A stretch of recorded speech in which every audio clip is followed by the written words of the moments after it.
At Honda, we always look for ways to innovate. That's why we combined summer and celebration to create the Honda Summerbration sales event. You can combine 0.9% APR with the stylish Accord, a car and driver's 10 best. So hurry into your local Honda dealer for the Honda Summerbration sales event. It's amaze-tacular. Visit your Metro Milwaukee Honda dealer today during the Honda Summerbration sales event. Car and driver January 2017. APR financing offers available for well-qualified buyers. See dealer for financing details.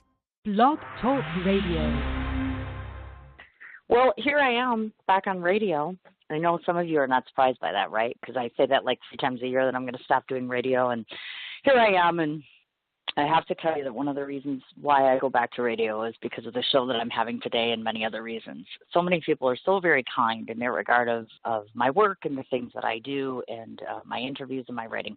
And I appreciate that very much. So I just wanted to start off my show by saying thank you so much to the many people who are so very gracious and kind and talk about my work and my efforts, and that means a great deal. I say this publicly, and I mean this greatly, that without people who listen in, and luckily for me, there's 5 digits of you that do that every single month, I wouldn't have a show, I wouldn't have anyone to talk to, and no one would be listening, and well, what the hell would be the point of that? So I'm very, very, very grateful. I appreciate that more than I can tell you, and some of us always get a little pissed off, and there's a few things going on in my life, so I need a little cool-off point, and at some point in time, if not today, tomorrow, I'll be posting up my career changes and some of the shifts arounds and things that I find necessary for my own life.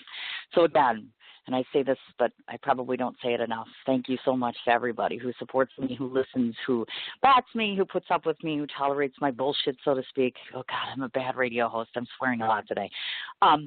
So before we talk to Phil today, because Phil is the focal point of the entire show, I just wanted to remind everybody today, my show is at 1 o'clock, of course, which will start shortly. My next interview is going to be this coming Friday, and it's a fellow author, and I'm always excited to introduce the world to different books, different people, different stuff. Steve, and his last name is spelled Nagy, that's N-A-G-Y, and that's 2 o'clock Central Standard Time on Friday, that's September 30th. Then October 1st, depending on whether I am home or out of town, either way, I'm introducing the world to Vanessa Weiss, and that's going to be at 10 o'clock Central Standard Time. Vanessa is a very dear friend of mine. She's actually a transgender individual who has actually got a GoFundMe account that's trying to raise funds to have her operation. She's a transgender who's transitioning, and she needs some help. And so she's got a lovely story, and I can't wait to introduce everybody to her, and hopefully you'll all be able to get a chance to help her out. So I'm so sorry, Phil. He's probably sitting here patiently waiting and wondering when the hell is she going to get on the radio. So without further ado, I'm not even going to explain who this man is because he's so awesome he can explain himself. So without further ado, let's talk to Phil. Hi. How are you? Sorry, I was rambling. I was taking care of show business is what I was doing. Hi. Well, you know, you're in show business, and that's the way it works. Yeah, right. Give me a break. The person I'm talking to is far more popular than I am right now, and I'm terribly nervous. So, like, hopefully in the first 10 minutes this will all go away, because you're like a big celebrity and superstar. According to this, the celebrity interview with Phil. That's you. Oh, boy. Hi. Oh, boy, no pressure. Yeah, I know, right? Nothing like making him feel bad. Okay, so I have a lot of really important questions because there's 58,000 people listening. That's a lot of people. Okay. So I guess I have to bring my A A game, and I have a lot of. I know it is, but this is a very important cause for a very important person. So we need to recruit a lot of people. So I have to be on my A game. And I've had some really good, exceptional questions that I have for you. And I'm going to start out with probably the most important question of the entire interview. Are you ready? Sure. Are you sure?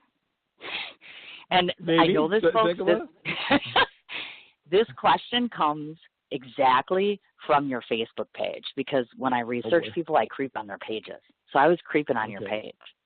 And so I was just wondering, one of the things that he made it a point of putting on his Facebook page is how important it is to him that Brad and Angelina broke up. I saw this. He's got this big picture. You want to tell him what's on your Facebook page right now? He's like, I'm the one who doesn't give a fuck about Brad and Angelina, which I don't either, obviously. But I was like, I should so ask him about that. Or we should talk about Pat. Yeah, Go ahead. I'm sure there's some people that do care. I mean, you know, I guess there's actually a lot of people have said that, you know, that's probably pretty correct because there's so many other things going on, and you know, life is so much bigger in so many ways that, you know, it's tough to really kind of focus in on something like that, I guess. No, I totally know what you're talking about. I was just talking about the same thing the other day. It was so funny. I was like, there's literally campaigns of people and PR and publicists that are wrapping around all sorts of game plans about how they're going to spin this whole Brad and Angie thing. And I'm like, oh, these poor people. And thank you very much, by the way. To those of you that follow me, we all know that I like three things. I like men without shirts on, I like men who have tattoos, and I like men with muscles. So what does Phil do? He puts those people on his page. He's got a guy on there with tattoos and no shirt, and I'm like, dude, thanks for the hookup there. Just for you, Cindy. Oh, yeah, baloney. I don't think so. If anything, Phil has a very good sense of humor, actually. So because there's so much to talk about, I kind of want to start at the beginning. The main way that I knew Phil in the very first place, in the very beginning, was obviously he plays in a Milwaukee band called the Rhythm Kings, which, of course, Marcel has been obviously on my show before. He's done this stint. Marcel and I are good friends, and I'm a huge supporter of anything he does, including all of his bands, which you were a part of. Phil plays guitar in the band. Obviously, you had a little bit of a hiatus until recently. So talk to me a little bit, because I don't know your background, musically speaking, how you got started in playing guitar. Can you sing besides playing guitar? And most importantly, how music plays such an integral part of your life. Well, I mean, to correct you, I am actually the bass player, so I don't get all the chicks the way guitar players do. But, I'm so sorry. You know, as a bass player, you know, I'm the guy in the shadows that nobody sees, and you know, but if I stop playing, then they would go, there's something wrong, you know. But I mean, I've gone back. My mom was very musical growing up. Turned me on to a lot of the great, you know, the classic, you know, singers and such. But you know, started playing like most people, like in high school, and started, you know, getting in bands and things like that, and kind of, you know, making the rounds and trying to have some fun playing some music, and you know, hopefully, you know, have a chance to play some of the bigger venues and things like that. Summerfest being one of them, and just getting around. And I've been fortunate enough to stay in the business long enough to where, you know, I get to play those things, and I get to, you know, stand in front of a bunch of people who are having a great time, you know, and be part of it. And it's a wonderful feeling.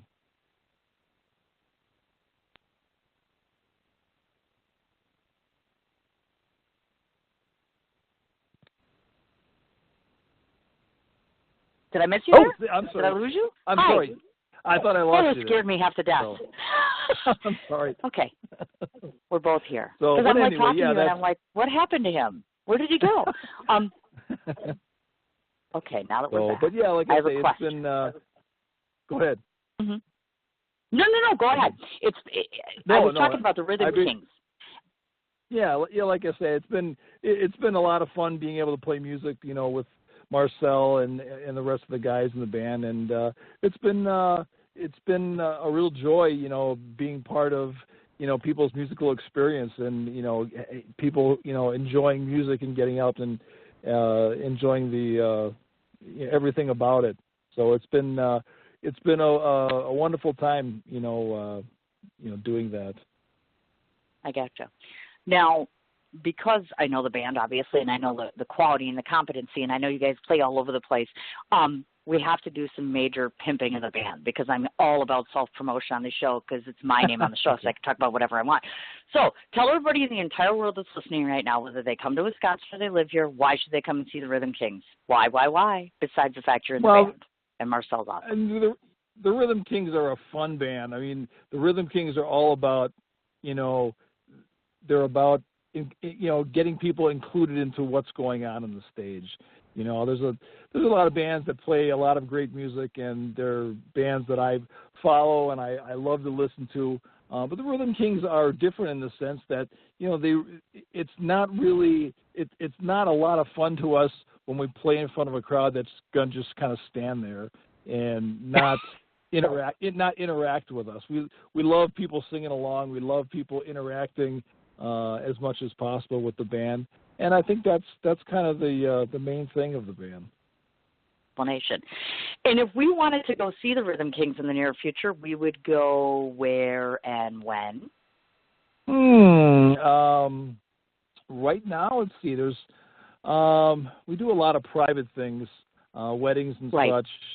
And right now, I know Saloon on Calhoun, we have some dates coming up there. I believe there's something in January. I believe there's something in March.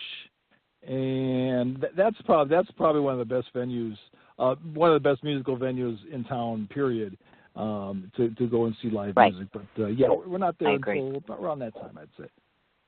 Gotcha. Okay. I just want to double check and make sure. I was going to double check with Marcel, and I just didn't have time. So I thought, well, I'm going to have Phil on the show, so let's talk to him about that. Absolutely. Maybe.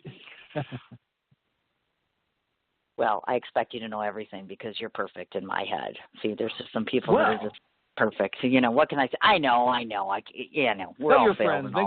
Make sure they all know that I'm perfect. Yeah, okay. I'll be sure to post that up every day after I post up your GoFundMe account. Here's that perfect guy we were talking to the radio about with the smart-ass mouth. And, yes, he does have a smart-ass mouth like every 5 minutes. Watch his wall. Really? You'll see what I'm talking about. I'm just saying.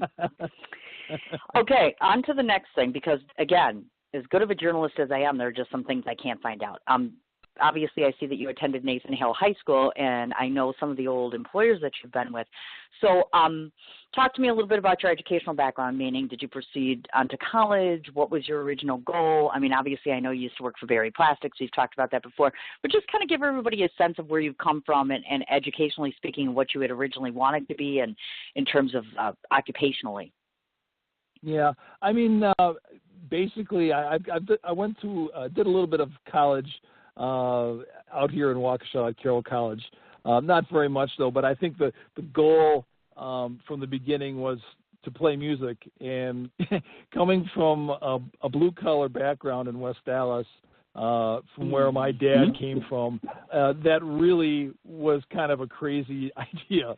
In fact, it was a very crazy idea. In fact, all my friends were going to work, and my friends were, off starting jobs and careers and such. And I chose to join a band and go on the road when I was, how old was I? About 19 there. And oh my gosh! I play music. So yeah, I mean, wasn't very glamorous. We were on the Holiday Inn tour, but I mean, it was interesting, and it got the bug started going for me that I could actually make some money doing this, and it was fun. It was interesting. Oh my God, that is absolutely too funny. The Holiday Inn tour. How cool is that? The Holiday Inn tour, yes. That's exactly right. Now, I'm just curious to ask this because you brought that up, and you were much younger at that point in time, and I know that your son Tyler is 18 years old. Does he kind of carry that same musical aspiration or creative side to himself, or has he not formulated that yet? No, he really has not. In fact, as much as I have talked about music, played music, and him being exposed to music his entire life, he has chose to do other things. So, and that's great. I totally support whatever he does and whatever direction he wants to go in. But it's kind of surprising to me that he's decided to he became he's a kind of a gearhead, for lack of a better word. Really? Yeah, he loves cars, and I was just talking with my mother-in-law the other day, and she's like, "Where did this come from?" I said, "I have no idea." But he loves his car, and like I say, I support him in his quest to someday have the perfect car, but I don't think that'll ever happen. Oh my gosh, listen to this.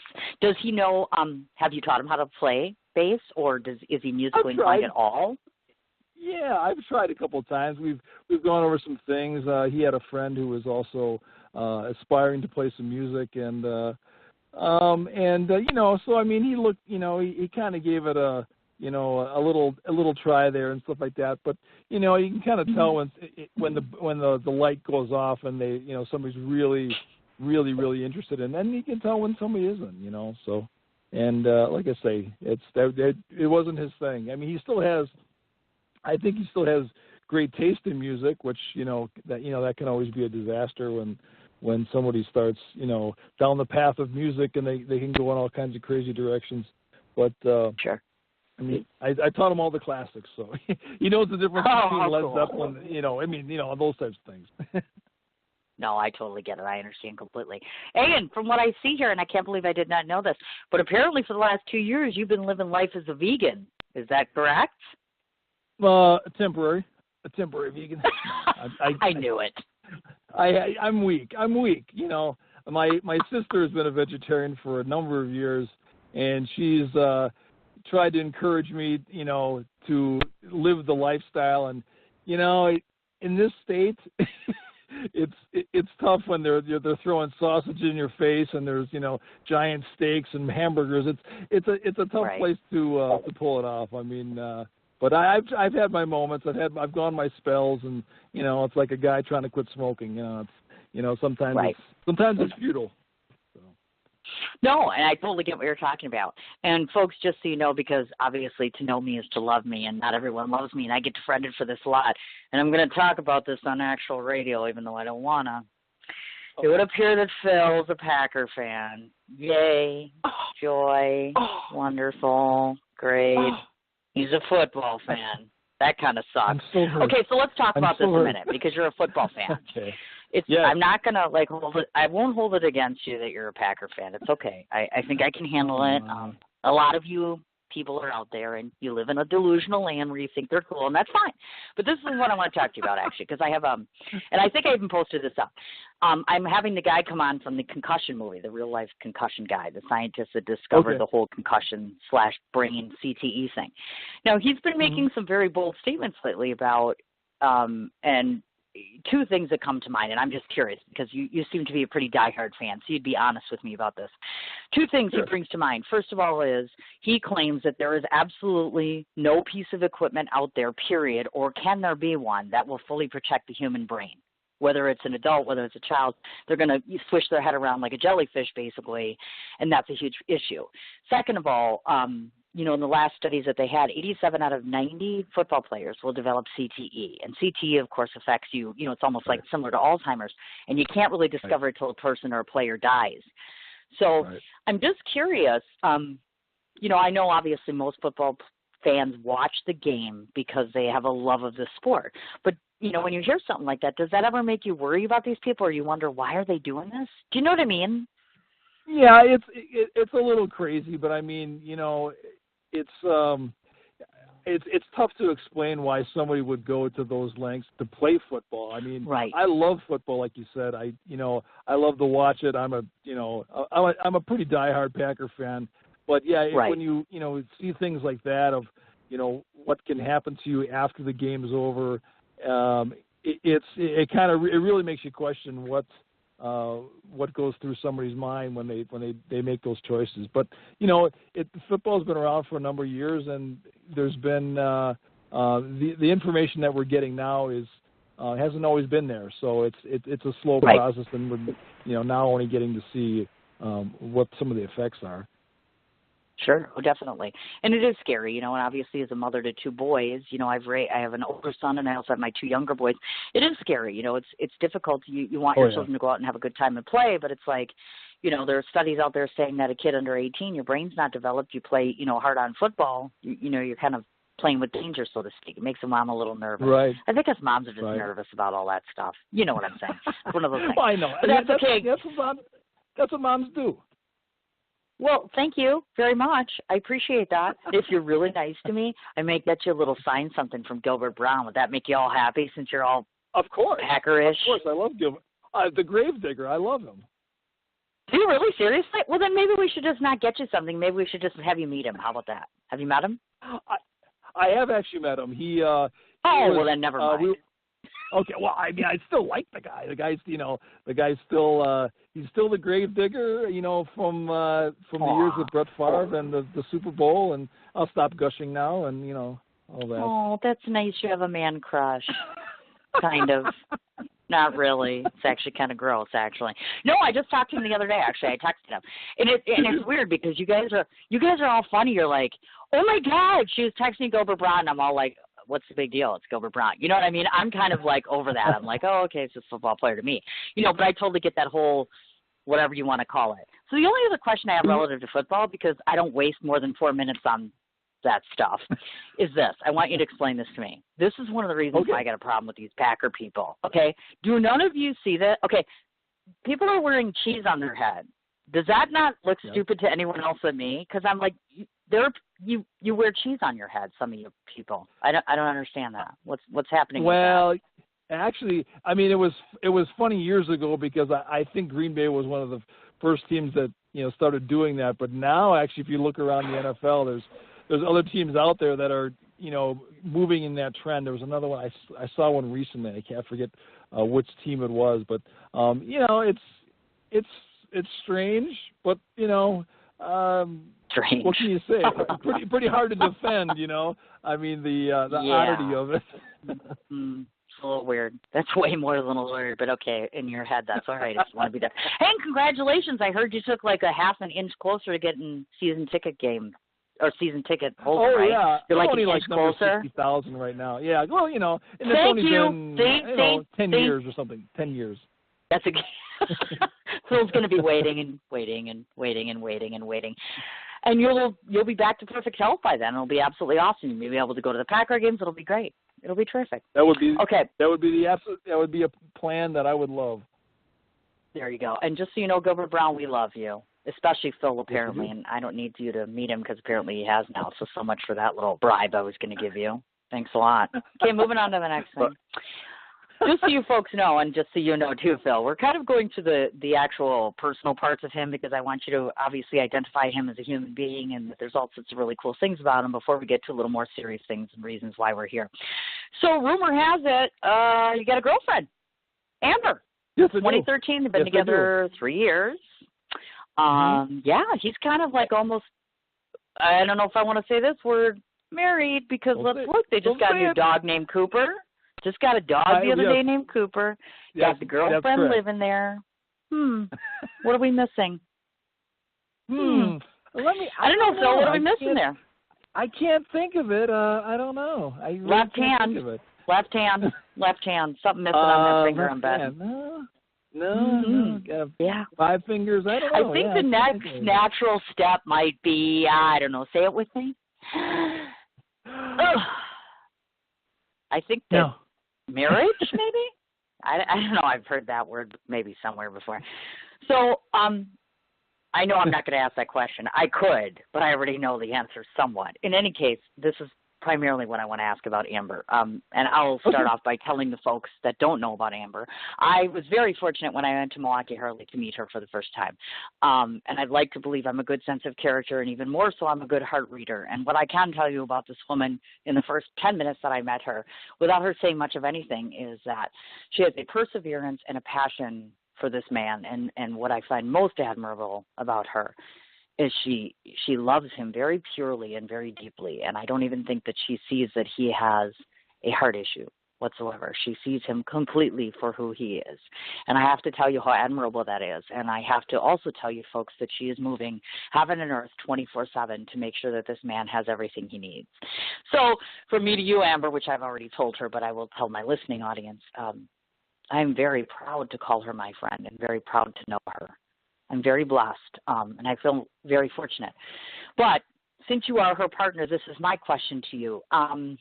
As far as Amber goes, obviously you two are partnerships in this, and explain to me, what do you think is the most special part of your relationship? What is it about your relationship with this person that makes this plight that you have much easier for you?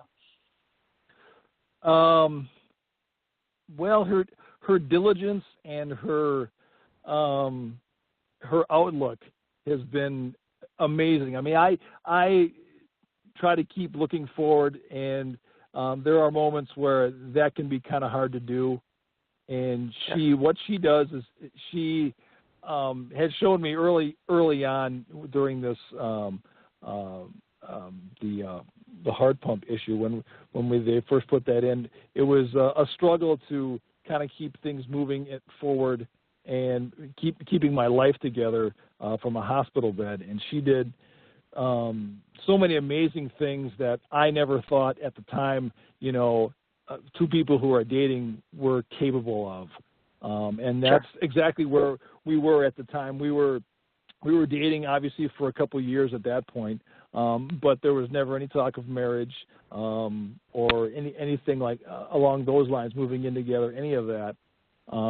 And when I was faced with this major change in my life and a major, a major change in my life, it was difficult to see how that was going to be going forward. I've been divorced for a couple of years. I just really had my son around me, living with me part time. It was hard to see how this was going to work, and she has stepped up in so many ways to being an amazing person, nothing short of amazing. So basically, she almost sounds like, I don't know, marriage material? Would that be the word? I think it is, right? Maybe. I don't even know why she's with a schlunk like me. I don't even know. Oh my gosh, are you serious about that? Don't tell her that. Yeah. I hope she's not listening. Don't tell her that. Right, she's not listening, but she will listen, and she will hear this. Right. Just so you know, by the way, okay. along with 58,000 other people. So be careful, Phil. Now, just out of curiosity, and for the listening audience, it was very sad. It made me very sad because I know a few days ago she ended up having to go to the emergency room, and of course she's got a nasty viral infection. So we all want to know, of course, how we do it. How's our little lady doing now? She's doing much better, much better. She was down, for a few days last week, and kind of, it kind of progressed to the point where it was, we ended up going to the ER because she really just couldn't deal with it. And to be fair, I mean, she can deal with a lot, and I've seen her deal with quite a bit. And I was very surprised when she said that she needed to do that. So that was kind of a surprise for both of us. Oh, I imagine so, definitely. And I was reading her post, and the thing is, and God love her, and again, I'm going to spout about Amber just a wee bit, but she's very much like I am in some ways. We're both very candid. If we feel like crap, you're going to know we feel like crap. If we're exhausted, if we're, she's very human, even though she's very tough and very strong, and she's like determined, and we're going to do this, and it's going to work, and it's going to be great. And then she has these weak moments where she's just like, you know what, this is a little much for me, and my heart goes to her because she's just a little trooper. She's like a little Energizer battery, like, I think I can. And that's very vital for you, and I think that's way awesome. So shout out to you, Miss Amber. That's absolutely awesome. Now, apparently you're not going to cave on the marriage thing, are you, Phil? Darn it. Oh, what? Tried so hard. Oh, you're not going to give in on loud? the marriage thing. See, I was hoping we'd be on a radio show and you'd be like, you know what, you're right, Cindy. I'm going to ask her to marry me. Darn it. He's not caving, folks. I don't think he's going to cave. I think we're at a dead end on that one. Thanks a lot, Phil. I'm not talking to you anymore. Okay. I've ruined the show now. Now I've ruined the show. I know. I might have to cry. I have Kleenex on my table right now. Not that you people can see it, but there's Kleenex here for a reason, and that was it, because I knew you weren't going to give in. I tried so hard, Amber, and we didn't even talk about it, okay? I just did it on my own. Thanks a lot. Fine. Forget it. Show's over. Yeah. Okay, it's moving right along. I guess we'll move along. Another thing I found out about my friend Phil and I have a few things in common. First of all, apparently, according to some things I know, he's familiar with Frank Sinatra, which is one of my top 5 people. Kudos! He loves his mob movies, which is even cooler because most of my friends are actually, well, mobsters. Jim Carrey fan. He likes Gone with the Wind. Oh, my God, you got major points for that one because, hello, it's like my favorite movie in the entire world. And I also noticed you're a Ghostbusters fan, so I'm cool with asking this question. People are not digging the new Ghostbusters. I don't know if you've seen the new chick flick, the Ghostbuster movie. They're not digging it. Not digging. No, I haven't seen it. I mean, for me, Dan Aykroyd, Bill Murray, Harold Ramis, that's kind of where it ended for me. I agree. I do. I agree. I mean, they tried. They gave it a they gave it a good effort. It's okay, but it's not like, I'm more a Thor girl myself. And, well, they did have Thor in there, but he's like 100 pounds in that movie and geeky, so I'm like, yeah, this isn't doing much for me. So don't even waste your $5. You don't even have to worry about it. Don't even need to go. I want to touch on this. Phil does a lot of stuff with food, or is it that Amber does a lot of stuff? Either way, they have a household where, oh my God, they never invite me over and they should. Oh my God, I would eat at your house for a month. Who's the cook, you or Amber? Me. It is. I knew it. See, I knew it. I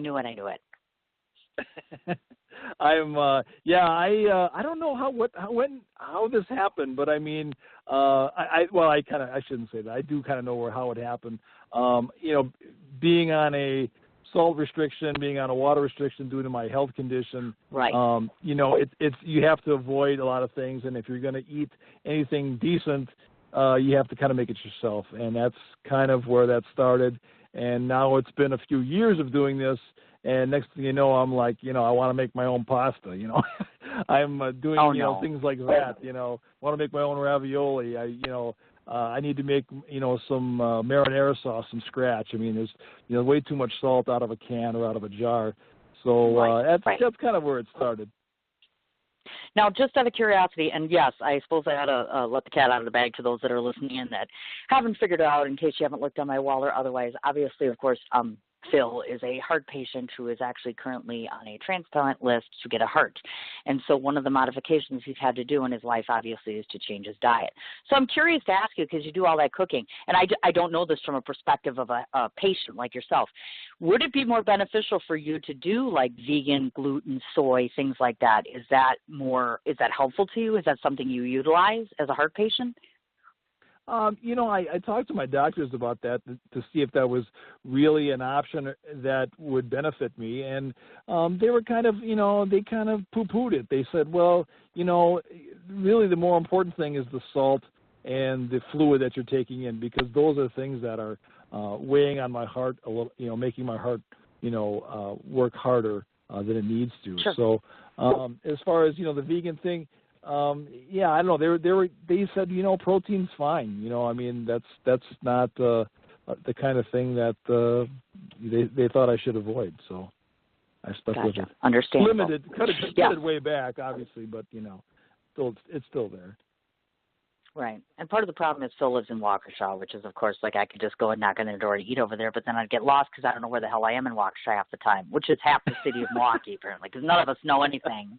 None of us know how to get to Waukesha. Half of us get lost there. So I'm like, great, I'm going to drive there to get a meal that I won't even get because I'll get lost. I'm like, yeah, going to Phil's, not sure. We can go to a restaurant. Thanks.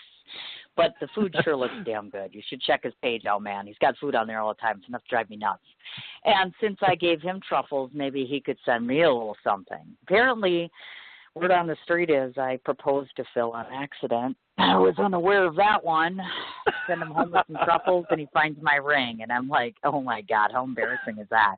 I made the man homemade truffles, and there's a ring in there. And I felt like Amber I had a lot of explaining to do with Amber. I know that. That was Sure. You go out to meet Cindy, and you come home with a ring. What the heck? Really? Yeah. What's going on, Phil?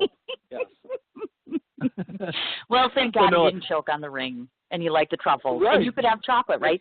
So chocolate is okay, Absolutely. And sugar and stuff is okay for you? Yeah, obviously, well, you know, salted chocolate, that would be a bad thing. But, I mean, you know, right. chocolate and sweets, they don't seem to really have a problem with it too much. So, but, yeah, the big thing, you know, salt, you know. Interesting. Okay.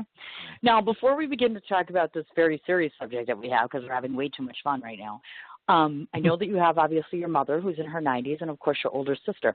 So I want you to talk to everybody about two different things as it relates to family, because oftentimes family is the cornerstone of any patient's life in terms of how have they made a difference to you in terms of support, and then second of all, have they been inspiring to you in any way, either obviously before, during, now, as it relates to you as a person? What effect have they had on you? What do you keep in your heart from them? Well, you know, my sister is you know, like Amber, has, you know, stepped up and made a lot of things in my life very, very easy.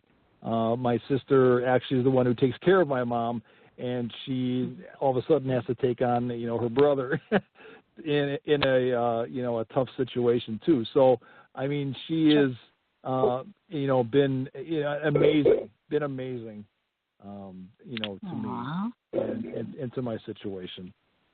So yeah, my mom being in her 90s and such, she's been, you know, slowly moving in, you know, the inevitable direction.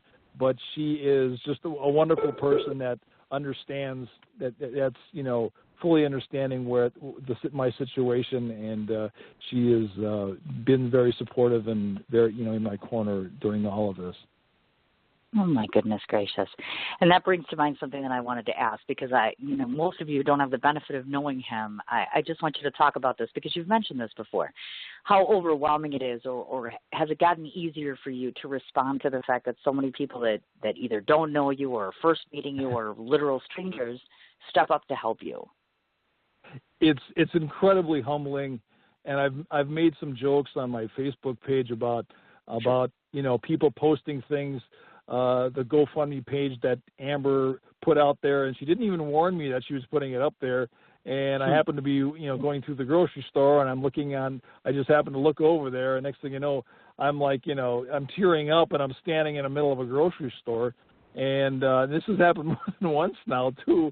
And Cindy, you were at fault at the second one there. So Phil's got a thing with grocery stores. The women in his life make him cry. Apparently, I made him cry in the spinach or broccoli aisle or whatever. He posted up, I'm in the store and I'm crying. Thanks, Cindy. Sorry, Phil. I'm a big hard football fan crying in the produce section, and I got to go hide out in the in the freezer section till I get myself together. Thanks a lot, Cindy. Hey, it was a nice thing to say. Back off. But no, I mean, and you've said that before, too, and I can only imagine that it must be difficult because, of course, obviously, at some point in time, we all need help from someone else, and I imagine that it must be humbling for you to have to humbling. Know, humbling is the word I use quite often when I start, talking about this because, seriously, I mean, I was fortunate enough to, have a fairly event-free life. I didn't really have any medical issues for the better part of 45 years. And, when your time comes or things like this sort of pop up, you kind of wonder, where the heart of people really is, or really can be. And it's an amazing feeling to have people, that you've never met before in your corner like this. I mean, it's simply overwhelming. I imagine so, and obviously it's a bit to get used to. To those of you that don't know, and here's the ironic story as we start here. You or none of your family members have a family history of heart conditions. You're not a smoker, obviously, so that that didn't really contribute too much. And of course, when all of this began, you had described it about just having basic flu symptoms, which I, of course, was the first one to be surprised. How is it possible that you go from flu symptoms to having cardiomyopathy? Did that floor you? Were you startled? Is it shocking? Absolutely, yeah. It was certainly not anything that I thought was possible, given my family history and not having anything to go off of, in that direction. I mean, so it was very strange that things, went that way. So. Oh, I imagine so. Now, obviously, to start off your story, so back in 2011, which is kind of where it all begins, that's where the initial diagnosis of cardiomyopathy came. To those of you that don't know, cardiomyopathy, the most basic definition would be a disease of the heart muscle. There are a number of different kinds of those, by the way. There's actually a few different ones. The actual root or cause of this is actually frequently unknown. So oftentimes we'll never really know the reason why somebody like yourself has this. And just so that you people understand what we're talking about, latest statistics from what I could see as of today is over 8 million people are affected by cardiomyopathy. So this isn't a very small thing. It's a very large thing. Now, the first thing I want to talk about is you had mentioned back in 2011 that your heart function was at a rate of 16%. Now, to somebody like me who's a village idiot who has no PhD after her name, here's what I'm thinking. How is this man living with a heart function at 16%? How is that possible? Do you know what I'm saying? Right. It's crazy, and thinking back to what I was doing back in 2011, the band was in full gear. I was working, at the time. I believe I was still in construction at the time. So I mean, there's a lot of energy that's needed there, and it was finding myself kind of getting fatigued, and then up to the point where I started feeling the flu symptoms. It was I was surprised myself when I look back at it. I'm going, well, how did I get through that period? So it was kind of tough to accept. Oh, I imagine so, definitely. Now, in my research, obviously you have some of the symptoms we've talked, and which we will talk about, which is the breathing issues, hyperventilation.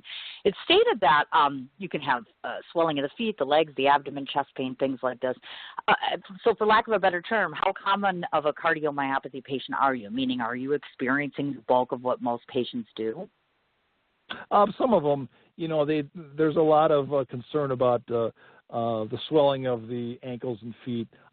I don't really have that. They have not been concerned about that. I get it more in my chest and my through my chest basically, and that's an area that becomes more problematic. I imagine so. Now, 2011 was the first surgery that you had, of course, and then that's when you got your defibrillator. Meaning internal defibrillator. So again, to those of us who lack knowledge of how that works and all that good stuff, talk to us a little bit about having something like that internally, meaning warning signs. Do you know when there's going to be an issue? Are there things that conflict with the defibrillator that you can no longer do? And how constricting is having something like this? Yeah, they warned me when I first had it put in my chest that, you can run into things, going through an airport. You can have some problems that way. You can, if you're, but as far as the warning signs, they put it in because I had a racing heart at the time, and I would have these spells where my heart would jump up quite a bit, and so that's the type of thing that I can feel. When you feel, when you're sitting in a chair and you feel like you just ran, 20 miles. It's, it's coming, and it's, there's nothing you can do about it. And the defibrillator, what it will do is shock you and restart your heart, so it'll take it out of that speeding process that it's going through. And I've had the pleasure or the unpleasure of having it a couple times, and it's not much fun. It's the kind of thing that you can see it coming. It's like you're in the car and you're heading towards. You can see the other car that you're going to hit, and you know it's coming, and it's not much fun when it happens. Well, and I imagine so, not to mention the fact, of course, I imagine that obviously we've talked about this battery life, meaning that you have to make sure batteries are important, meaning battery life of everything that works for you. Right. And when you had the defibrillator put in, did they indicate to you and say, look, as long as this continues to work, et cetera, was it a good prognosis, meaning that we did the right thing, we installed this, and this should help you at that point in time? Because obviously we know circumstances have changed. Absolutely. Yeah, absolutely it did. They, they said at the time, the battery life would be somewhere about 8 years or so, depending, of course, on how many times it's gone. Yeah, depending on how many times it's gone off. Obviously, to a person who's having a lot of shocks, that's going to be a much more of a drain on the battery and the device itself.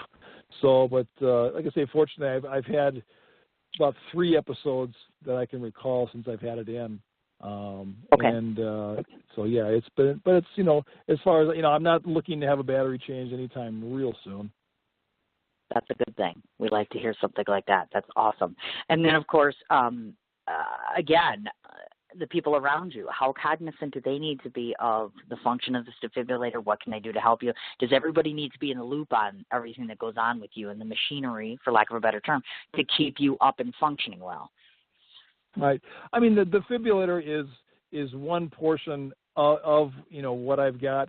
The heart pump is the biggest thing. The defibrillator itself is in my chest. I have a great doctor out at Waukesha Memorial that reads it for me, and obviously he can tell me what's going on with the device itself. But as far as people around me go, for the defibrillator part, there's not too much people can really do about that. The heart pump, on the other hand, is a bit different. That's a little more. There's a little more things going into that. Oh, I imagine so, without a doubt. And as you started to process, of course, year 2013, you used to be a married fellow, and so unfortunately you experienced a divorce. I'm just curious to ask you, because of course we're all human and you're already having your ongoing physical conditions, how challenging did that did that pose to be for you in terms of your life? Because obviously your partner's now left. How did you kind of regroup and get things together and move on past that? It was a tough period. In a lot of ways. I mean, there was my health that was kind of deteriorating. We were going through some bad economic times. I had lost my job, and it was, and my marriage was suffering because of it. So it was a tough period to get through. But like everything in life, you just have to kind of, take it, even if it's, one small step at a time. You have to just kind of move forward the best you can and try to move on with it. In fact, I have a friend who's going through the marriage part of it right now, and I'm kind of trying to help him through it because like you say, it's tough to face and it's tough to deal with, particularly if there's kids involved and you've been together for a number of years. It's a big change, and all you can really do is try to move forward the best you can. And keep your head up, and good things will happen. Yeah, no kidding, obviously. And that's challenging for anybody, let alone somebody who's kind of going through some of these experiences you've had. Then we jump up a little bit to 2015, of course, and I know that there was a period of time where you were hospitalized in and out, and, of course, in and out of work as well for a period of about 4 months or so, one of which you've already detailed, which is defibrillator shock. You've experienced blackouts at times, which you've talked about, breathing, hyperventilation issues. So talk to us a little bit about that experience, because most of us, fortunately, don't have to be in and out of a hospital. How do you adjust yourself professionally and personally to the fact that you never know at any given point in time if your life will be dictated by that doctor or hospital? It's tough in the sense that, obviously I knew my health was deteriorating, and my cardiologist had said that, things weren't improving. So you're kind of expecting the worst. But as I was going in and out of work there for different reasons, related to my heart, I had a spell where I felt one of those racing heart situations, and my defibrillator, actually I didn't know my defibrillator went off at the time. I woke up, I had blacked out. I was laying on a concrete floor.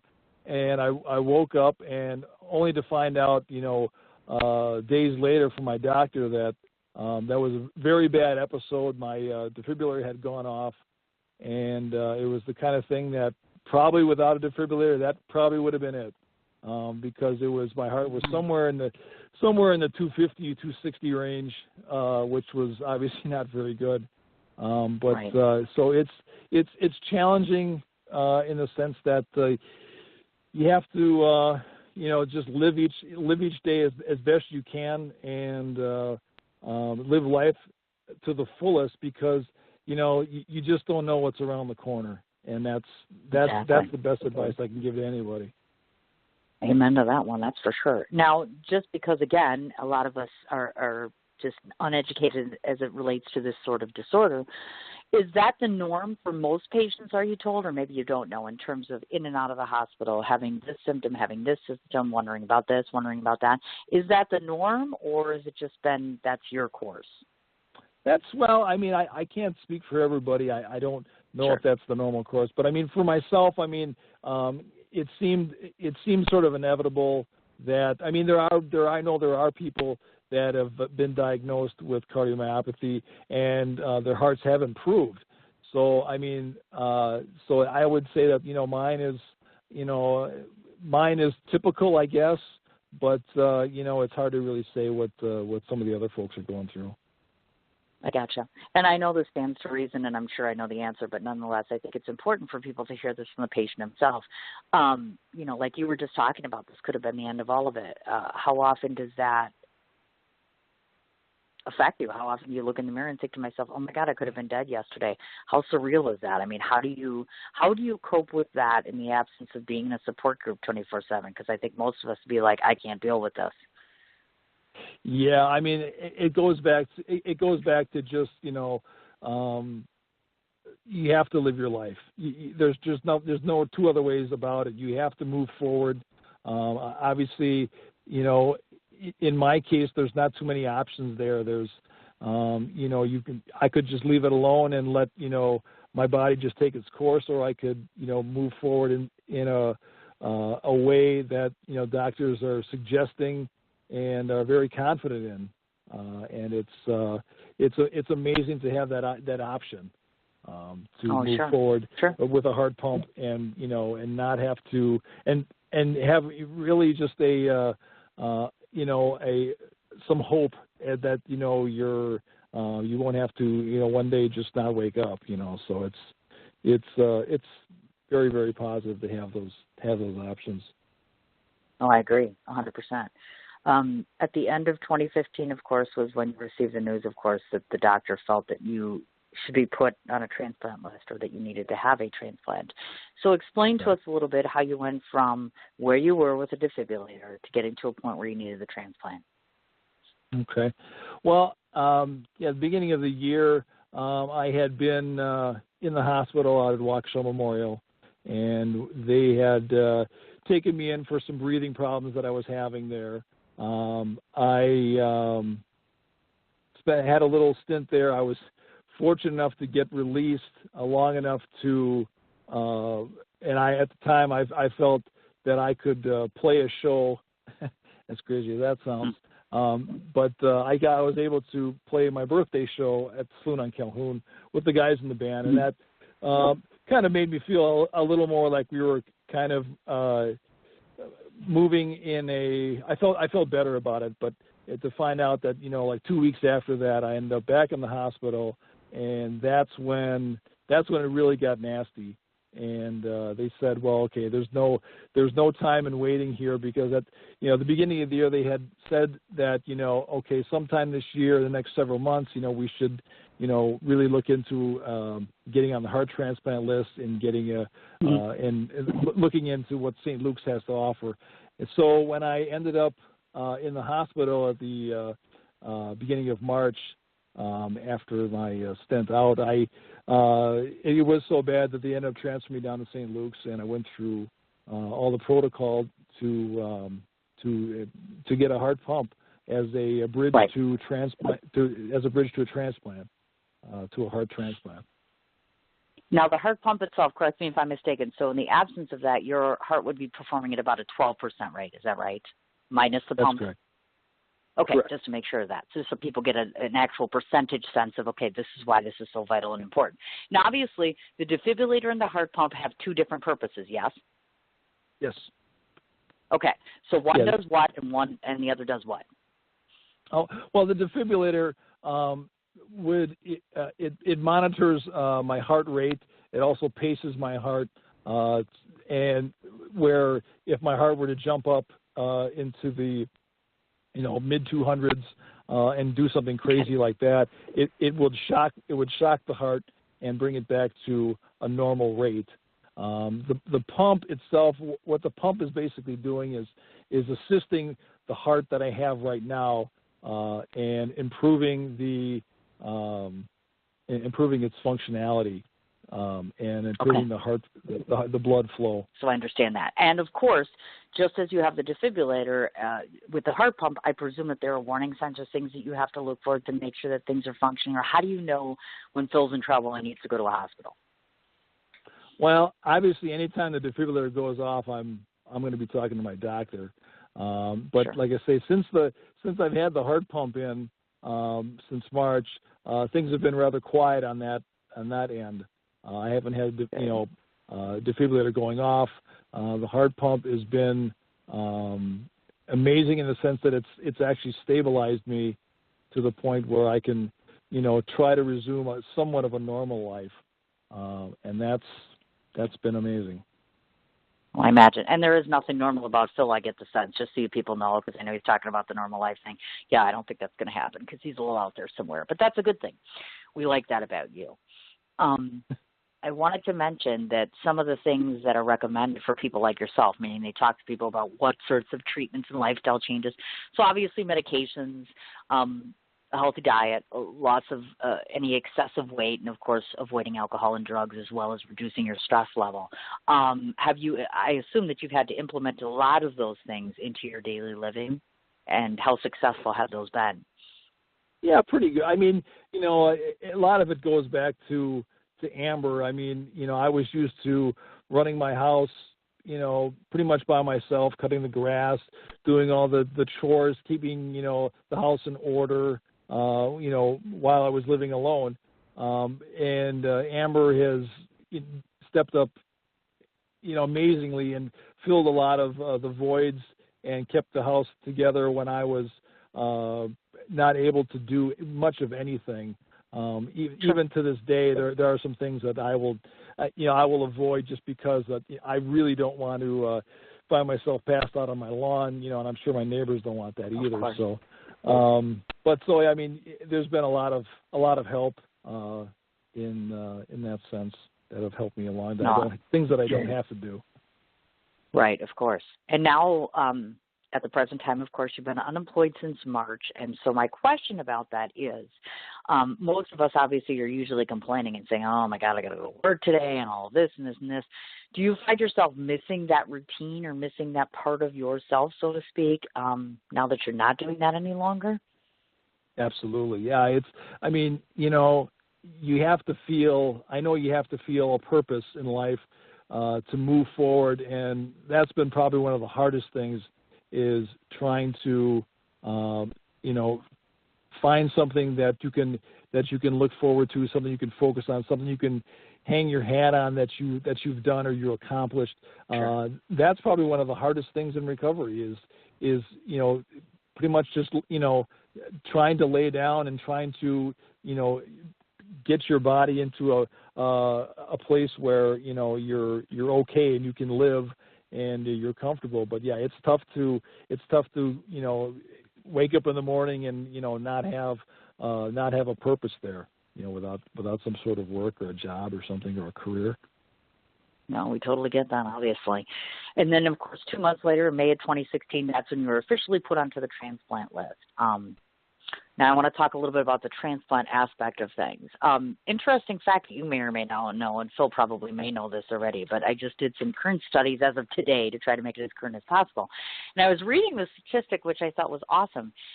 There's the latest SRTR data, which is some big, major, important thing. Forgive me, folks, for not knowing exactly what it is. But on the average, 50% of heart patients on a heart waiting list will undergo a transplant within 3.2 months of being listed. Did you know that? I didn't know that. Of course, you're a little behind. Well, that's a pretty kick-ass statistic, isn't it? Yeah, that's much better than what I thought. Yeah, Amen to that one. See? Right. Hope's around the corner. Hope's there constantly. 3 months is awful quick, considering what all has to happen there and the recovery time from like my situation from a heart pump to an actual transplant. I've known people who've waited a year plus for that sort of thing.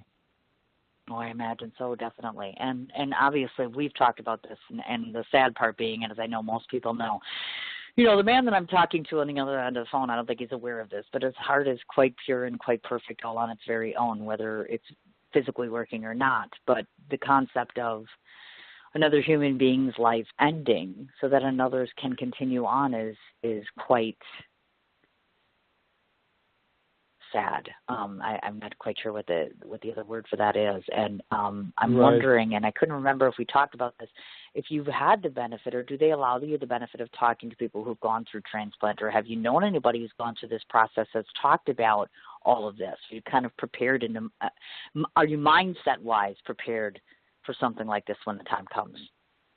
Yeah, I mean, my neighbor has gone through a transplant of a lung transplant, and I was able to talk to her about how the transplant, how everything kind of works, and she had said that the way it works is that you're kept. You're not able to contact this person. You don't know the name of the person for about a year's time, and after that time, you are able to contact the donor. Usually through the hospital, and obviously say it's you're very thankful, because, like you said, it's one of your happiest days, and it's somebody's most miserable day. Of course. To go through this. With that. And definitely. And I think that it's not just, I know that some people think it's just a physical thing, but it's not. It's physical, it's mental. There's a lot of steps towards this entire process, clearly. So on the transplant side of things, to those that don't know this, first of all, it's kind of a no-brainer. It's not cheap, is it? Oh, no. No, it is not. And you definitely wouldn't want to try. You wouldn't want to try without any health insurance, that's for sure. Oh, you betcha. Now, on the average, and this is just a guesstimate, but I want people to just get an idea of this. Even with health insurance, let's say, is it still going to be a hefty bill relative to medications, treatments? You're talking about 8 to 9 days in the inpatient hospital, obviously an excessive number of medications. Any approximate ideas to just how much you'd be left over with after all of this? It's really hard to say. I mean, sure. To give you an idea, last year, 2015, I went through my in and out of the hospital stays, and I was left with a bill of just out of pocket somewhere in the neighborhood of about $10,000.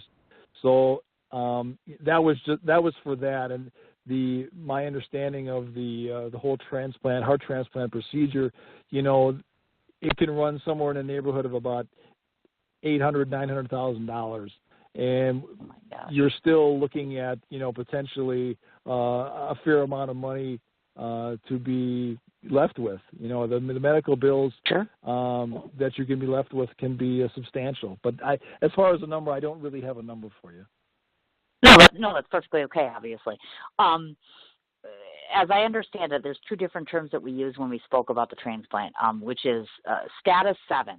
So talk to people what that status number means as relative to a transplant.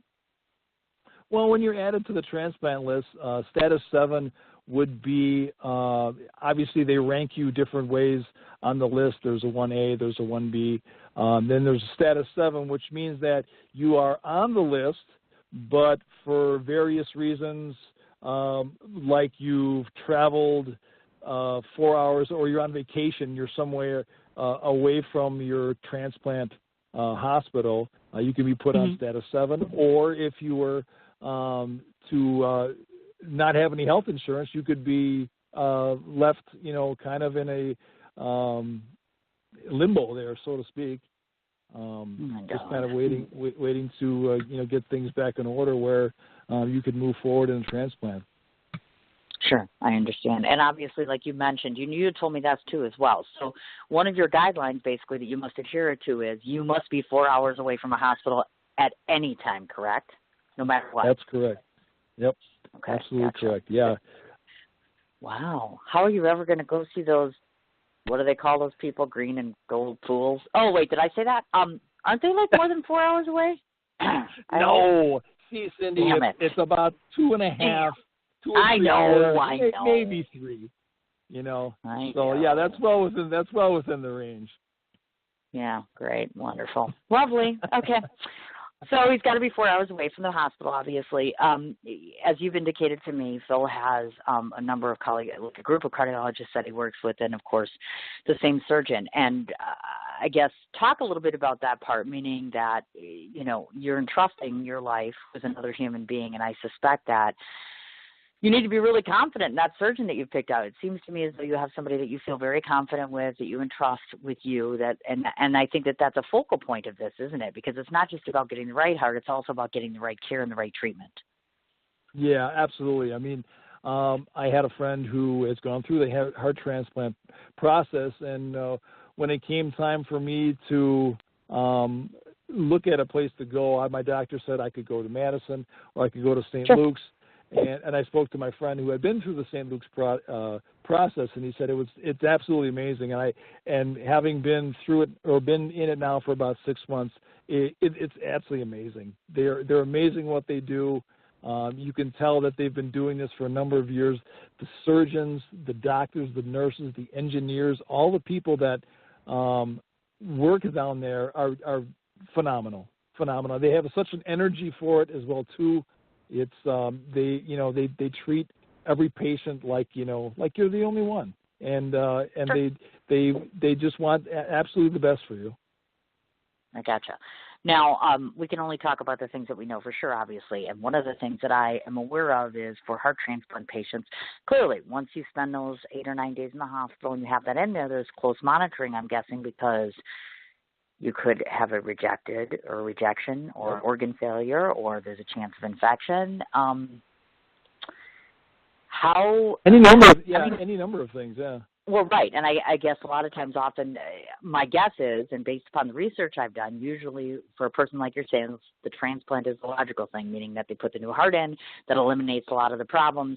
But have they kind of prepared you and said, hey, we could go through all this, and maybe there might be an issue with a new heart? Yeah, it's they tell you about all those things that are going to happen after a transplant, and certainly rejection is the biggest problem that can happen from there. I was talking to him, as a matter of fact, today I was just down there talking with one of the nurses down there, and she was saying, I was talking about recovery from a heart transplant, because it was funny, I haven't really heard much about that. I heard a lot about recovery from the operation for a heart pump, but I was concerned, or I was curious what happens, after a heart transplant, and they were like, well, obviously, you're on a lot of medications, there's a lot of blood work, there's a lot of biopsies of the heart itself to make sure that there's no rejection going on. But yeah, it's very serious, and it's a slow process getting yourself again back to what would be a normal lifestyle. I bet, without a doubt. And just curiosity speaking, of course, again, to most of us who aren't sitting in this circumstance, can you tell us some of the things that ideally they look for in terms of what you would consider to be close to a perfect match to you? Meaning, like, if they say, okay, this heart is perfect for Phil because of this or this or this. Make sense? Yeah, blood type, obviously, that's a big one. Also, the size of the person. I'm not a small person. I'm about 6'3".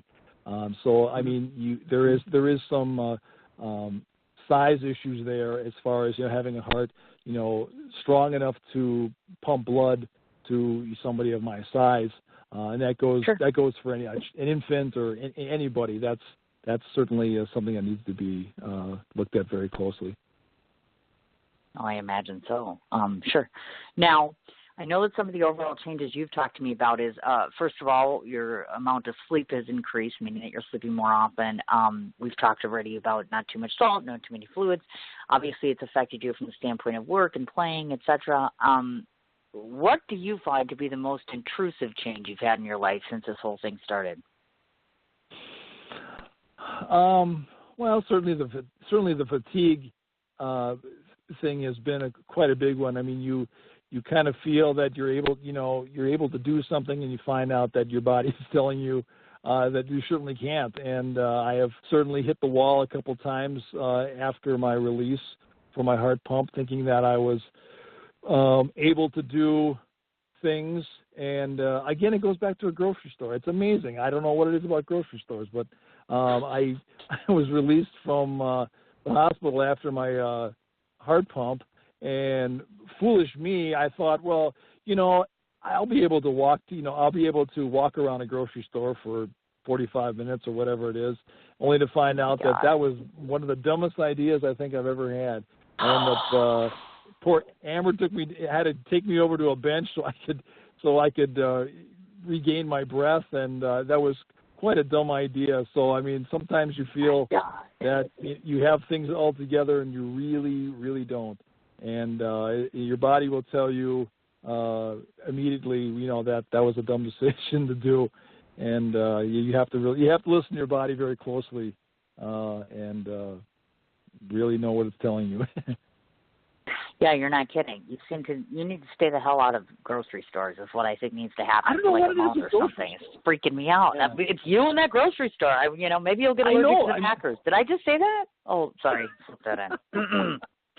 Sorry. No, seriously. You're having adverse effects at the grocery store. Stay out of it. You have a girlfriend, send her to the store, okay? That's all I'm going to say about that one. I will. You never know. I think I will from now on. Thank you very much. Whew. Okay. Now, the other thing I wanted to point out was we had kind of talked about more recently with you going to the doctor. The level of visits has gone down, meaning you go once a month. You're routinely down to about 4 or 5 medications a day. And you, ironically, which I found interesting, you claim that oftentimes you really don't need the usage of pain medication, which does that seem a little odd? Because I think it is.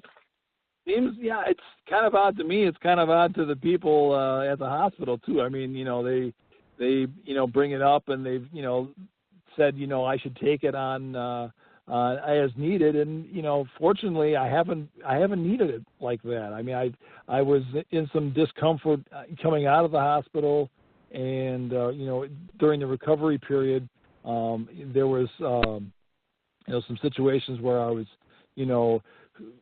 very tired and it was very hard to kind of move around and things of that nature. But, the pain thing, it was the kind of thing that I just, thought that I wouldn't go down that road if I really didn't have to. And that's kind of where I stayed with it.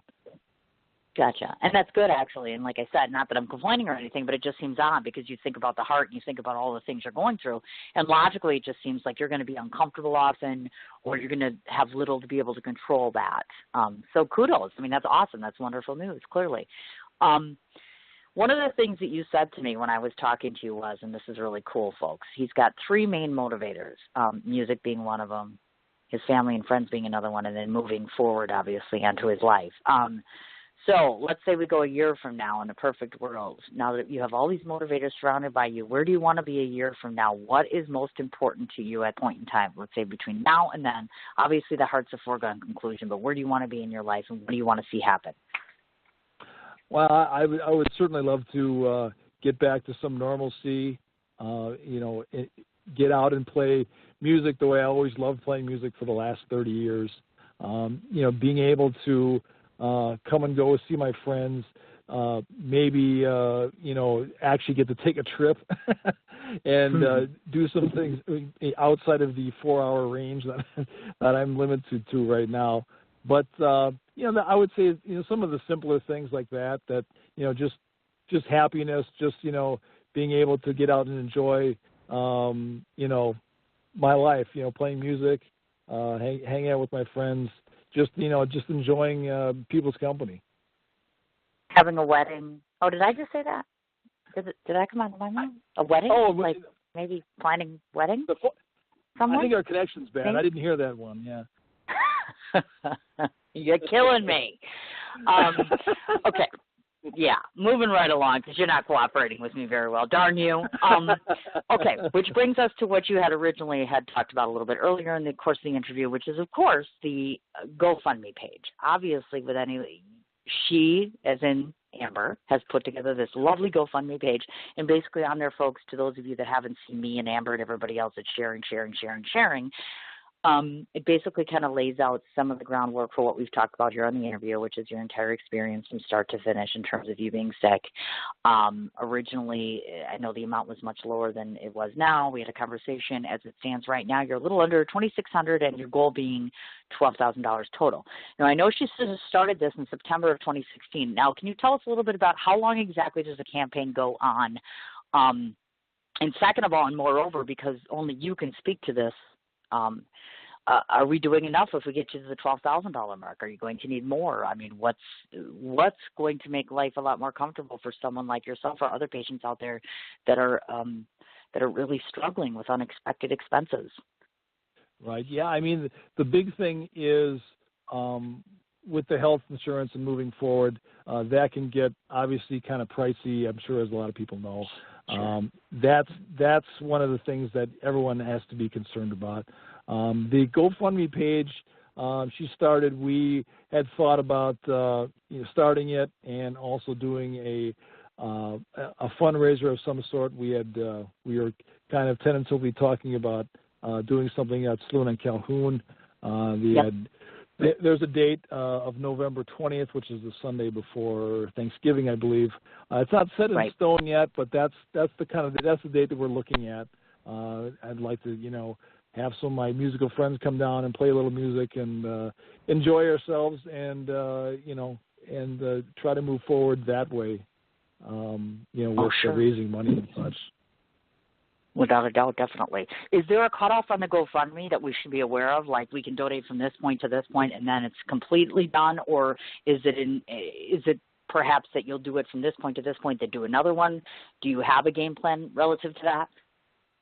Not necessarily. I know we wanted to make sure it was up for the fundraiser in November, but we were kind of thinking that somewhere in early December they would probably stop it, cut it off there. Got it. Okay, I see. Just so this way some people have an approximate idea in terms of how long that they can donate or things that they can do, etc. Okay, now one of the other things that I want to mention about is, of course, as of exactly a couple of weeks ago, actually, I'd come to find out, of course, that Phil, one of the biggest components that you need, of course, is medical insurance when it comes to getting a heart transplant. So, unfortunately, now that has now shifted gears a bit, which means that you are now responsible for your own insurance. So I want you to tell everybody how fundamentally focal it is for you to maintain and keep, or any patient out there wanting to get a heart transplant, why is that so important? Besides the obvious, you need it for medical bills, but what happens to you due to lack of insurance if that were to happen? Well, as we talked about, the status 7, that would be something that would happen to me or anybody that would lose their health insurance. They would be put on a status 7, which, like I mentioned before, that's you're kind of in limbo there because you're on the list, but they really can't move forward. They wouldn't take you off of it, but you need to be have your insurance and have your things in order to move forward. Gotcha. Of course. So obviously it's fundamental. And as I understand it, it can affect your place in the list. You can be passed over. Your transplant can be put on hold, all of which are clearly detrimental things to someone like yourself, obviously, who needs this and who needs to have that happen. Clearly, that goes without saying. Now, the other thing I wanted to ask you about, since people are listening in, and you never know because across the planet I'm lucky enough to have enough people to listen in. If there are other families that are affected by this same thing, or they have loved ones or individuals with these sorts of struggles relative to heart conditions, what can we do as the average person who's not the patient that's most beneficial to you, the patient, where we can make the most difference? Well, I think, having some understanding for what they're going through is probably the biggest thing. I mean, certainly there's a lot of doctors and a lot of hospitals and situations like that, but I think if you really show people who are going through this that you're really there for them, because it's a tough spot, and when somebody is shows you that they're really there for you, it's all of it. That's the biggest thing there. And that sometimes there's some things that you just can't control, but when people around you, they all circle the wagon, so to speak, and stand up for you in your corner. That's an amazing power. I imagine so. Okay. Well, let me just say this much. First off, Phil was really concerned that you guys would get bored with him, and I'm going to probably go on a limb and say, hell no, I don't think anybody was bored with you. Look at how engaging you were. You would have carried this whole conversation. You didn't even need me here, to be honest with you. You just didn't. All right. Now, we have business things that we have to talk about now. First of all, I'm going to let the entire listening audience, know how they can get a hold of Phil personally. Now, I want you to pronounce your last name because I'm like, I don't think I know how to pronounce it right, and I don't want to screw it up. So how do you pronounce your last name? Marich. Yes. Just so you people know, it's spelled M-A-R-I-C-H. 2 ways on Facebook to find him. He has the personal page, and it's actually Phil Marich and then B-A-S-S, base, obviously. He also can be found on the Rhythm Kings Band Facebook page, which apparently is shutting down soon. They're getting a new page. But nonetheless, if you look up the Rhythm Kings Band in Milwaukee, Wisconsin, you'll be able to find him. He also has an Instagram, which is @Phil Marich. And, of course, he's on Google+. He's also on LinkedIn. The GoFundMe page has all these funky numbers, but I can tell you right now, if you Google him, you'll be able to find the GoFundMe page. It will also be on my show page. It's also been tweeted by me. It's also on his girlfriend Amber's page. It will be on his page. So we repeat it enough. Obviously, that goes without saying. Are there other places that people can find you or get information about you, or they can follow you because you're such a celebrity, according to this interview? No, I think you got all of them actually. Facebook is probably the biggest one. I look at that one quite often, and certainly the Rhythm Kings page. There's technically 2 Rhythm Kings pages, and that's the reason why one of the pages is closing. But there's actually 2 pages there. Okay, so there is. Okay, so I thought I was going nuts for a minute because I'm like, no. Oh okay. yeah, so the other one is there's a blue picture of the band on the Facebook page there, and that's the one we're moving forward with. That's kind of what I thought. And, of course, I could have checked with Marcel, but he's off in Vegas apparently, mister. I'm just going to get on a plane and go out to Vegas. So, whoo-hoo, let's just see if they get married. Oh, wait, I can't bring that word up. I brought it up with Marcel. Now I'm bringing it up with Phil. See, it's the new show thing. Oh, I almost forgot to ask a big question. You have now been on my show. So this is my new thing. I ask everybody this who's a show guest. So I know you're not going to let me down, Phil. I know it. Okay. I'm on this mad hunt. I got these top 5 people in the entire world that I want to interview, besides Phil, because now I've gotten to do that. There's like my 5 fantasy all time in life would die to interview these people. Now I just know you're going to say, well, that guy's in my phone. I'm going to call him up and have him come on your show. So here we go. Of course. I was wondering if you have any connection to the actor Michael Madsen, because, yeah. I know you're not going to let me down. You can't say that I do. Great. I may as well just give it up. I've only been asking 8,000 people. I'm like, somebody's got to know. Who else you got? That's it. Well, Cher. Cher? No, Cher. No. Yeah, Cher. No. I thought you were going to say Brett Favre, actually. Yeah, Brett I'd Favre, rather no? wash my hair. Okay. No. We don't do him. We don't do any football people on this show. Hello? I think you followed me. No. How about that one? Oh, please don't hurt me. I was just talking to someone the other day about him. We don't want to go there because we don't want to put a damper on such a lovely show. Now, I have 2 more things that I have to deal with because you've never been on my show before. Marcel could have warned you of this. The very last thing that I will do is I will tell the listening audience as well as yourself what I think of you. That could probably upset you a little bit, so I'm just going to prepare you for that one. Yeah, I know. It's one of those things. Okay, so before I forget to tell you, and I kind of filled you in on some of this, but I'm going to tell the listening audience some of this, and the reason that I'm doing that is because they are so intricate to my success in all of this. 3 different things that I have done, one of which is that I'm very fortunate that I am in the entertainment industry. So oftentimes I have musicians and other people that do things for causes. Fortunately, I have a very, very dear friend who's a musician who picks a charity every single month, and he has decided to pick Phil as his pet charity for a particular month, for lack of a better term. So, for one, we have income that will be hopefully generating, I'm not sure how much, but from this particular celebrity/musician, et cetera, which I'm very excited about. I have just literally approached over 200 motorcycle clubs to see if they would back and support the idea of raising funds for your heart transplant. As of today, I'm about to launch with my intern who's going to kill me because I haven't told her this yet. I'm going to be approaching over 5,000 people, and I'm taking my truffle business, and I am paying for the expense of all the food, et cetera, and I'm going to sell truffles like crazy for the next 2 weeks. On top of which, I am also auctioning myself off for charity, and the hope of which is that hopefully with any luck at all, myself will be able to contribute close to $8,000 to $10,000 when it's all said and done. Wow. Folks, if you're listening, the 3 things you need to do is buy my damn truffles because they're really kick-ass. And Phil will tell you not all of them get a ring, but Phil did. You might get a ring. You never know. You might get a ring. You never know.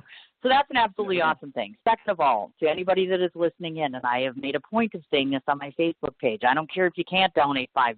What you can do is share and share and share and share and share the page because somebody else could afford $5, $10, $20, $50, whatever. Every single dollar makes sense. Every single dollar means life to another person. And that is something that is far more significant to me than I can possibly tell you. So you need to share the page. I'll be continuing to share the GoFundMe page. I will be continuing to do anything and everything that I can do at every single free 5 seconds that I have to make sure that I accomplish this goal. And I cannot say thank you enough to, before I forget, Tori, my intern, has done a wonderful job so far of being able to help me expedite on this cause. So I thank you so very much for all of those efforts. I also want to not forget, and I'm sure you agree with me, Phil, Dave Diller at the Saloon on Calhoun has done leaps and bounds for fundraising, for music, for live music. He plays he plays himself. He obviously supports live and local music. He supports all sorts of different fundraisers. So Dave Diller, you are a class act. And I've told him that to his face, but I'm saying that publicly so everyone can hear it. Please, if you live in the Wisconsin area, do support Saloon on Calhoun because he is the number one supporter of all these souls. Support him back. I would appreciate that greatly. So, Phil, yes, we're on to you. I get to tell you and my listening audience what I think of you. Now, don't worry, because I've had hours to prepare for this, too. So I've been trying very hard, and I know it's going to come here. So I'm going to be a really big girl and do this. So, folks, these are my thoughts and impressions of Phil. These are just my personal reflections on what I know, what I've heard, what I've seen, and what I've come to learn about the man that I've been so fortunate to interview today. I won't lie that the very first time that I met Phil, I don't even think he knew who the hell I was. Not that I'm surprised. I mean, I'm only his Facebook friend, and he knows what I look like. But I don't think we had ever formally met up until the point in time that I came to see him play, or I'd seen him play before. In any case, Amber recognized me, his girlfriend, first, which was really cool. And we got into talking. And sometimes, you can be friends with someone for a while and not really know them. And you meet them, and you get a sense of who they are in the first 10 minutes or 20 minutes, and you become touched by something that they say, something that they do. So let me tell you what I was touched by most when I first met Phil. He had this sense about him that his spirit is so alive and so welcoming. He's very tender without knowing it. He's very kind without having to show it. It's a look in his eye. It's a gesture with his hand. It's the way that he hugs you, the way that he looks at you, the way that he smiles at you that stands out and makes you feel like you're a special person. It draws you in and it makes you want to know him more. One of the things that I have been most captivated about in this blooming friendship that we have is that he has this amazing sense of humor and what I call poly-positive Phil. No matter what, no matter how bleak things are, no matter how dark they seem to appear, he's so positive and he's so certain that things are going to be great. And he's got his down times and his moments, but his positivity keeps everyone else around him just as positive. He's very strong in his conviction that he will survive, that he will bring benefits to other lives. He has no idea why it is that I keep calling him my hero all the time. Well, you got on the show because any person who inspires, educates, motivates is a celebrity to me. You are all three of these things. You have educated me about what it means to value life. You have inspired me to make every moment count because you may not have as many moments as I. You motivate me to want to help you because I can't imagine my life without you. You had something written on your Facebook page, and it was an expression, and it said something that said, I love you. As time goes by, I might say it less, but I mean it more. I haven't known you long enough to be able to say it all the time, but my hope is that today will be the first time I get to say I love this person on the phone, and I hope I get to say it for 40 more years. And I just want you to know that you matter, and I won't fail you. And I'm very blessed that you've come on my show. Hello? Oh. Wow, that was rough, hey? Gosh, making me cry. Now I got to go to the frozen food section again. I knew it, damn it. I didn't mean to do it. I couldn't help myself. That was hard. I mean, it's tough to kind of go through that stuff. You know what I mean, man? But that's okay. I'm sure he'll talk about the Packers in about 5 minutes, so I'll go back to normal. It's okay. But those are my impressions of this good man. To those of you that have never met him before, you should make it a point to do so. He's a pretty amazing, incredible person, and I need your help. I need every single person who is listening to me to help me, because it's obvious if I am doing this much work, it must matter a great deal to me, or he must matter a great deal. And before I forget, not only do I have to thank you, but lastly, your counterpart, my dear Amber. This is what I want to say to her, because hopefully she'll eventually get to hear this, but all I can say is this. Yeah. You're slowly but surely becoming quite the inspiration to me as well. Strength of character, strength in mind, and strength in heart is the three things that I think of when I think of her. You're quite the role model, my young lady, and I'm very proud of you, and I want you to know that I love you and you have my support. And I thank you so much for everything that you're doing for my new friend. I cannot thank you enough, along with the rest of the community, everyone who's given donations, everyone who listened to this show, everybody who's been a part of his journey. I cannot thank you enough. So that's, whew. Wow. So that's it. Wow. You summed it up so well, Cindy. I mean, all the things that you said about Amber are, they're all true, and I'm just fortunate enough to have her in my life. Yeah, you ain't lying. She's quite the treasure and quite the blessing. And I'm sorry I've kept you so long, but you know what? Didn't it just seem like it was yesterday? I mean, this was so comfortable. See, it's not so bad being on my show. Very. I don't think. Very. I didn't get you upset again, did I? No, but at least I'm in a park this time. I'm in a park this time, so I'm not in a public place. I mean, I'm not in a grocery store or something. So it's a little easier.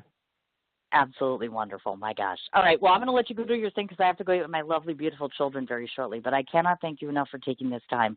And just so that everybody that knows, your fans, your friends, everybody, 2 hours after we did this show, it becomes archived. So anybody can go back to that link that I had, or you can repost it, or I'm sure I'll repost it, and people can go back and they can listen in and hear our interview, of course. And just so everybody knows, I'm a little behind schedule because I was sick last week, but I am also going to be doing a written article that's going to be submitted to all sorts of publications all across the place, New York, California, Chicago. Hopefully people get an understanding of the necessity here, or the need here, and that they step up and help as well. So I don't want to forget about that, and I'll send that to you when that's done. But otherwise, we did great. This was awesome. Wow, Cindy, that's I appreciate everything that you've done so far, and to reach out to your listeners has been just remarkable. Thank you so much. Thank you. I didn't do anything. I'm just being a friend. It's what any person should do for another human being. Just get the damn heart, and I'll feel better. You're a very good friend. Thank you very much. I appreciate it. All right, get the hell off my phone. I got to talk to them about you a little bit, and I'll be in touch very soon, dear. Okay. Thanks, Cindy. All right. Thanks, dear. Okay. Now, do you understand why people see? This is exactly what I'm talking about. Now, you know why I called him my hero. Sorry, I got a little choked up there, but I kind of knew that was going to happen. Again, my big great thanks to Phil, of course, along with Amber, of course, along with Dave, and everyone else for listening in. One more time as a reminder, his Facebook personal page, it's Phil, Marich, and then Bass, Bass. He is also part of the Rhythm Kings band, which, again, is in Milwaukee, Wisconsin. It's Instagram at Phil Marich, Marich, and then he's also on Google Plus and LinkedIn. Obviously, the GoFundMe page is the most crucial. We're only at $25.80, actually a little less than $2,600. We need to step it up to get it to that $12,000. So you heard all the different things I'm willing to do. Please be willing to go ahead and at least share the link, or talk to someone about it, or donate $5, or get 5 people to donate $5. Whatever you can do would be more than appreciated. So my great thanks to everybody that's involved in participating in this venture of mine. Again, don't want to forget to remind everybody, I'm off here now for the next 2 days. Coming back on Friday the 30th, Steve Nagy, N-A-G-Y, the author, 2 o'clock Central Standard Time. Also, don't want to forget to remind everybody that Thursday, and I'll be posting this information up again on my page, George Christie, my interview from the other week, the former Hell's Angel leader. We're going to be having a book signing, and I believe that's in Hollywood, but I'll be sure to post it. And if those of you are in Hollywood on Friday, my dear friends Johnny Greenlaw, Bill Servino, and Gina Scardo, along with many others, are in the independent film Mommy's Box, which is being shown in Hollywood. It's the premiere, and that's on Friday in Hollywood, which I'm going to try. We'll see if I can get there or not. Okay, everybody, I'm going to let you off the hook so I can go get my beautiful babies. Thank you so much for listening in, and I'll see you on Friday. Honda's introducing a new word, summerbration. Use it as a noun, like I picked up a 2017 Civic with 0.9% APR at the Honda Summerbration sales event. Or a verb, I'm summerbrating with KBB.com's Best Buy overall winner. Start your summerbration today at your Honda dealer. Visit your Metro Milwaukee Honda dealer today during the Honda Summerbration sales event. For more information, visit KellyBluebooksKBB.com. APR financing offers available for well-qualified buyers. Offer excludes all hatchback models and Civic SI. See dealer for financing details. At Honda, we know young people love new words, so we made one up too, summerbration. And it is tight, just like the 2017 Fit at 0.9% APR. So hurry into your local dealer for the Honda Summerbration sales event from KBB.com's Best Value brand. Visit your Metro Milwaukee Honda dealer today during the Honda Summerbration sales event. Based on 2017 Brand Image Awards from Kelley Blue Book, visit kbb.com for information. APR financing offers available for well-qualified buyers. See dealer for financing details.